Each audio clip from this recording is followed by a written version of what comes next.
So my name is Gail Issa, and I'm the executive director and also the founder of Asian Arts Initiative. So I think that there's a lot of different ways that I define myself. I'm a fourth generation Japanese American, but I don't identify as an artist. It feels sometimes strange to work or lead an arts organization without being an artist. But after and I went through different phases where, colleagues and friends were advocating you can claim that title, or you can call yourself a producer, and that's a form of being an artist.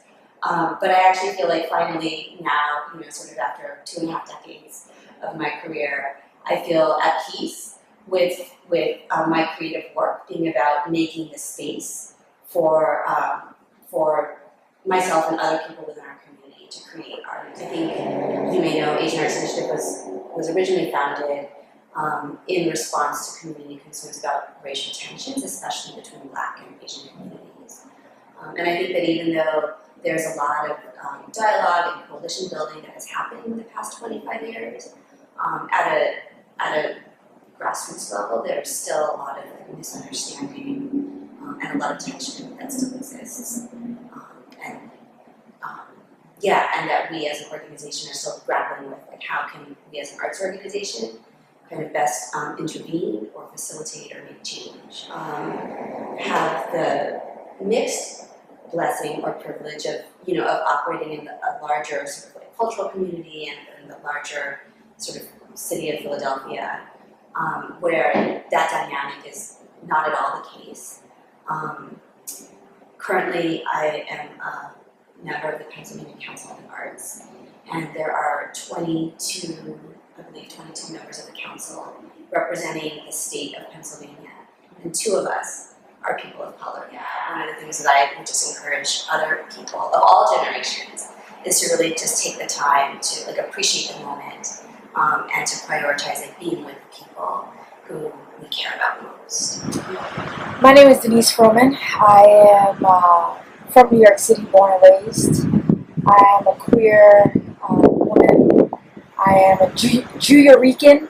As I would say, a queer Jew-Yorican would probably be the most concise way to identify. I'm a poet and a performer and educator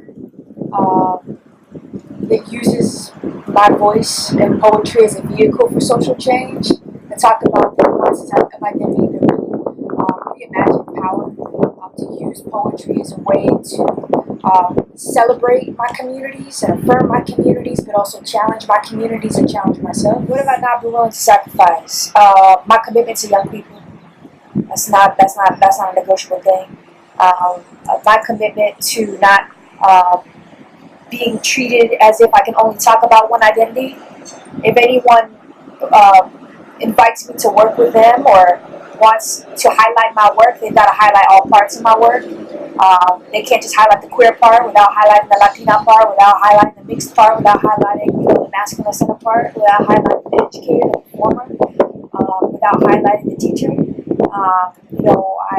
A lot of times people want to just like one part of what you do, and they get to like one part of what you do, but it's important not to sort of erase other parts of your identity or erase other parts of who you are in the world. So that's for all of us in any sector. It doesn't matter what sector you're in or what industry you're in.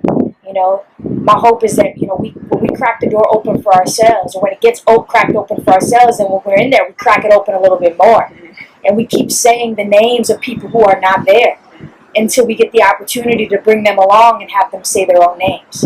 That's sort of been my philosophy. So as a single mother, I think I speak for a lot of single parents out there. It's a struggle. As being a parent is a struggle, but being a single parent, it just adds on to that. I was trained in theater, and I started doing a lot of theater in Philadelphia, throughout Philadelphia. And you know how it is. You meet people, you connect with different artists, different actors, they tell you about different companies. And I just started getting back into it. But I would do it in a way that it would not interfere with my children. I went through a couple of different agents and stuff like that, but it was worth it. Now I would say the past 3.5, 4 years, I feel I'm at the place where I want to be as a film and television actress. So I've been working in steps, and I've been paying my dues. I think the best example for me, I have to say my daughters. there are times that I have two daughters. One is 21, the other one's gonna be 17, 16. And as a mom, as a single mom, I've seen these beautiful girls grow up from being, little babies, toddlers, tweens, teenagers, and now my oldest is gonna be 22, young ladies. And I see that, the path that they're taking also as artists. And everything that I've learned and all my experiences, I want to be there for them to teach them and to guide them as their mom. But they have also inspired me to be better. And I've had moments, like everybody does, that we hit our low points. We question our talent. We question ourselves, is this what I really want to do? Do I want to stick this out? This is too hard. How am I going to pay my bills? And my girls, I have to say, have always been my biggest cheerleaders, but also my biggest challenges at times. But that helps to pull me up. So I've always been involved in some sort of sexual or reproductive health work since the 90s. Right now, as of July, I'm the executive director at Women's Medical Fund, and Women's Medical Fund is an abortion access organization that was started in 1985.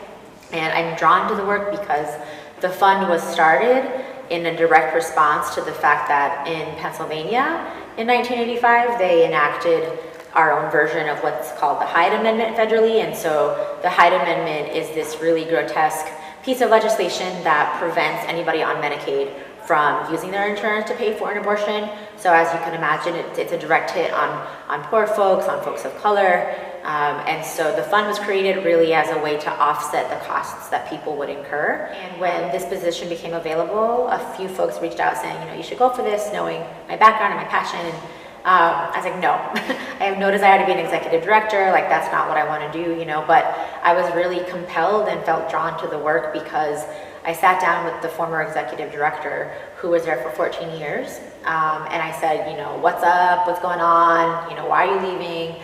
And she said, we are now centering our work on racial and economic justice.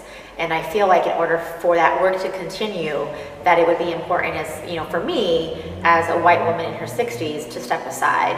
And that to me was just, I had such mad respect for her in that moment that I said, I have to step into this ring. I would say trust your voice and to trust yourself. I think that even when I was younger, I knew inside what was right, like what I needed to do, and all this self-doubt, like whether it was, the media or family or friends or just peer pressure or whatever, we do a really great disservice to not supporting our young folks and being completely like the badass people that we are. Like we always try to put a lid on it, if folks are loud or outspoken or bossy, like I got told I was bossy a lot, and I'm a boss now, so what would that have been like if somebody would have like turned that up a little bit, so I would just say to get in touch with your inner self, to know that you are powerful beyond measure, to celebrate your magic, and to trust yourself. So my name is Amber Heights, and I am the Executive Director for the Mayor's Office of LGBT Affairs for the City of Philadelphia. The most positive thing for me, specifically in city government, has been not just getting a seat at the table, right? Because I'm always talking in my work, I'm always talking about having a seat at the table, and specifically for marginalized folks to have a seat at the table. Because so often, if we're lucky, we are being discussed, right? We're on the agenda, right? They always say, if you don't have a seat at the table, you're on the menu. So, we're so often on the menu, but we don't ever have any agency over the conversations that are being had about our own lives. So what's been fortunate in this position at this time is not just having a seat at the table, but actually in so many, I have so many opportunities to craft that agenda and to move that conversation and to put people that look like me or people who have identities that are adjacent to mine, put us at the forefront. I mean, they're two sides of the same coin, right? The most difficult thing about being a person in power, I would say specifically for the work that we're talking about here and for your work, being that person in predominantly white environments, right, has been the pushback. Especially in this current climate, we are just immersed in the effects of white supremacy. If I'm being totally honest, we are immersed in the effects of patriarchy. right? And racism and homophobia and transphobia. And so the most difficult part is often being at the table with well-meaning people, right? Well-meaning folks who want to do the right thing, but they are just so entrenched in these problematic, at best, these problematic systems that they have been immersed in for so long that even moving the needle can be such arduous work. And I am from San Lorenzo, Puerto Rico, born. Total Philly Rican, been in Philadelphia my entire life. So I love writing. I was writing for a small newspaper and saw myself on TV doing journalism. I got sued after I wrote my first article because it was a political expose. So that's why I say sometimes you're half in your track. And my mother thought I was crazy and said maybe I needed to look at something else. I always loved helping people, and through a series of different jobs, found myself in this path of running for office. So it wasn't not a traditional path. How I express the interests of the people I represent is also a great opportunity to tell a story of hard-working people. And so that when folks think of the district and look at the data and the stats, it looks like hopelessness. And I see quite the opposite. There's strength, opportunity, resiliency. And I think that's hugely important for people who have a responsibility, like I do, to be a voice for others. If people see you feeling like it's not achievable, then they will not believe, right? So it's this constant kind of self-motivating, yeah, we can do this, even when you're like, I don't know. At New Voices for Reproductive Justice, I'm a community organizer. New Voices for Reproductive Justice is a grassroots social justice and human rights organization that is dedicated to the health and well-being of Black women, femmes, and girls in partnership with LGBTQ folks of color, right? So there's like, for me, there's that thing of giving an exchange of resources and giving time to help our folks with what they need right now, and also giving time to the strategy that is to be developed, so that way folks, what they're getting right now, they won't need in the future because they won't have the issue that they have right now. So being a woman of color, working for New Voices for Reproductive Justice has been an uplifting experience for me because I get to be around a bunch of powerful women of color on a daily basis. We talk, we have conversation, we reflect, we debrief, and we have a meeting of the minds on how we can further impact our work in the reproductive justice world, especially since the folks who have historically led it are white women or white folks who don't necessarily see through the lens of working class folks of color. The words that I have could never describe how I truly feel. Philly is my home, right? And whenever I think about the history of Philly, the like movement history from people of color, like Black folks and brown folks, and like just thinking about how intense it is to think about the city that bombed itself. To think about that and like be like, those folks were living their lives and striving for autonomy. And I feel like that is what inspires me to stay here. It's like there is this movement magic, there's this movement structure here that when we push through and Philly wins, that will just be everything. That will set everything up moving forward.